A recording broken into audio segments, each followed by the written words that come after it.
Hi, my name is Noel Batten and this is my part 2 introduction video for my series of videos and articles on getting to know yourself and your true potential.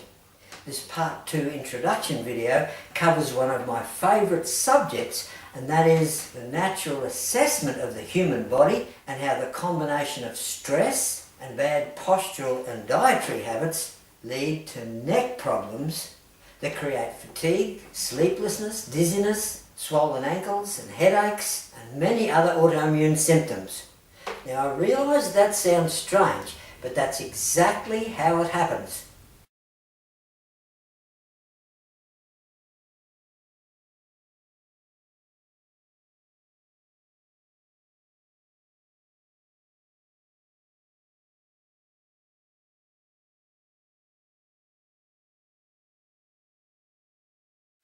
Problems here in the neck, particularly vertebral subluxations, are often responsible for a myriad of symptoms from drop foot, food intolerances and high blood pressure to optic neuritis, loss of balance, tremors and many other autoimmune symptoms.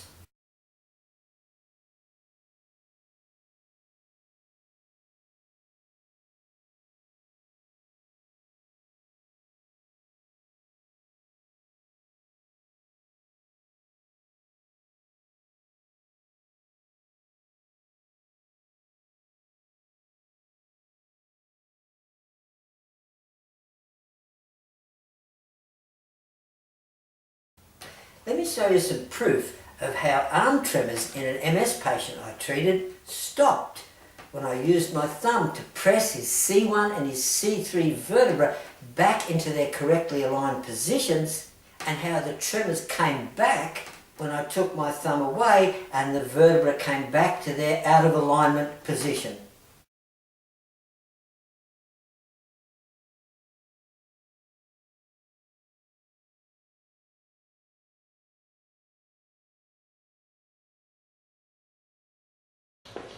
Righto Nathan, let's see if we can stop the tremor by pressing against your C3 first.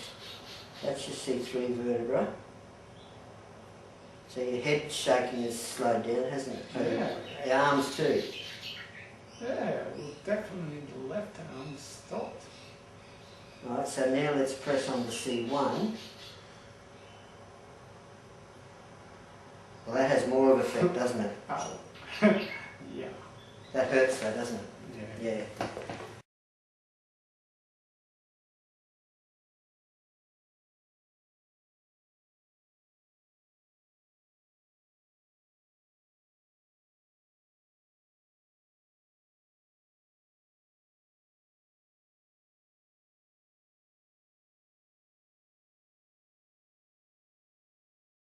There are many external stress signs of the human body that can tell us which foods, fluids and even supplements can help us the most, and even if we need to do specific exercises to ward off health problems that are already starting to develop.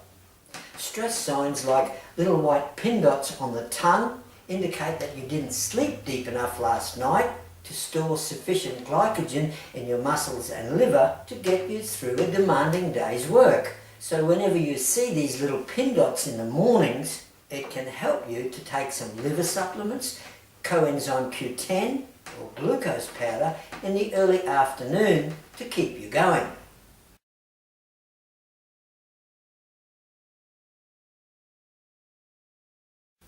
If you happen to notice that one side of your tongue is slightly swollen compared with the other, you'll find that your trapezius muscle on the same side of your neck will be extra tense.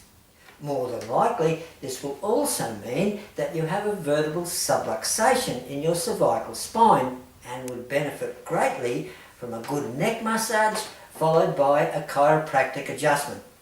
A test that you can do to check the alignment of your cervical vertebra is to turn your head as far as you can from left to right to see if you can comfortably touch your chin on your shoulder.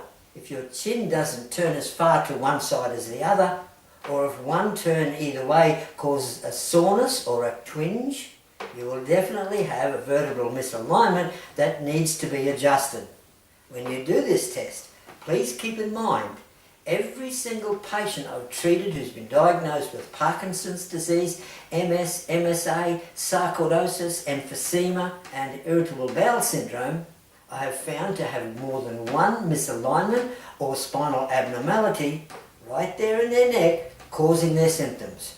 This means that not correcting that very first spinal abnormality is the very beginning of the development of something more serious. Take a look at this variety of Parkinson, MS, musculoskeletal abnormalities that began with a curvature and one cervical misalignment that was left uncorrected.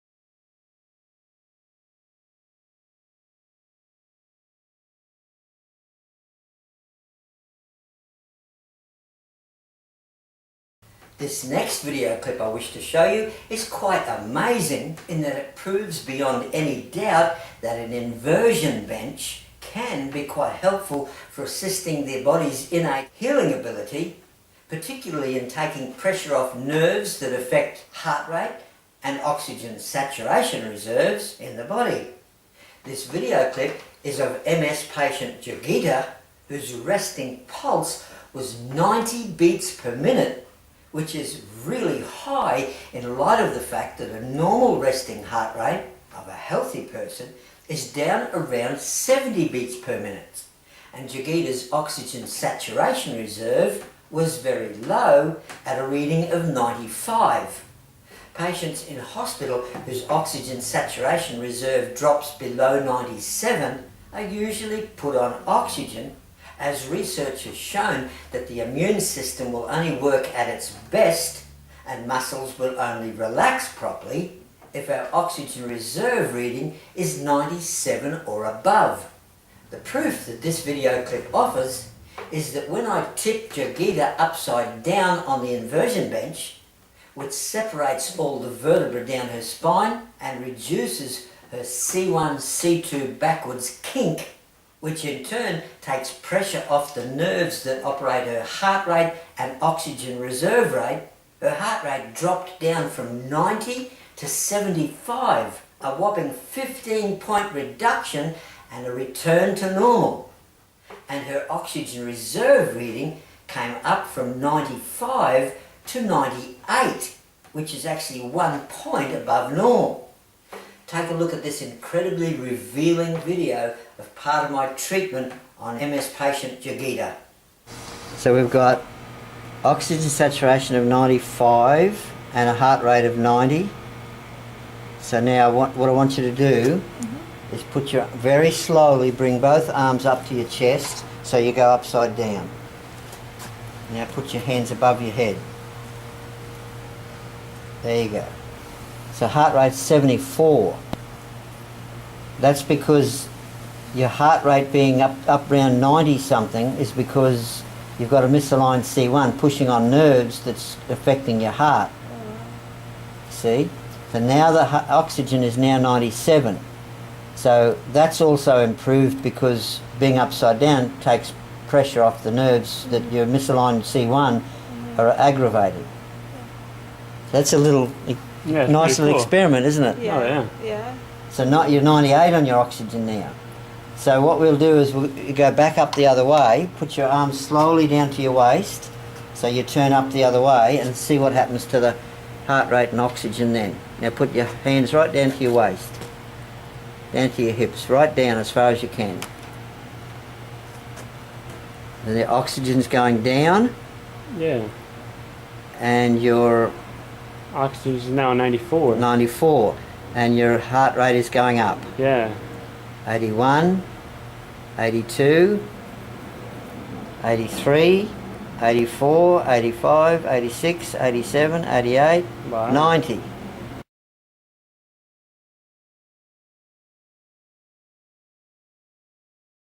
There are other aspects that regulate oxygen efficiency in maintaining good health, which I will cover in my videos yet to come. For example, we can have very fit lungs and breathe well, but if we work in a constantly stressed environment while living on a high-fat diet, or we are constantly depressed or angry while living on a high-fat diet, we provoke the increase of a substance called serum lipemia, which hinders the absorption of oxygen into our tissues. We can also be living on a really healthy diet, yet not be absorbing nutrient from the food we eat if we're always frustrated, angry or depressed. Never forget to enjoy a good life. We need peace of mind, a happy heart and freedom of self-expression.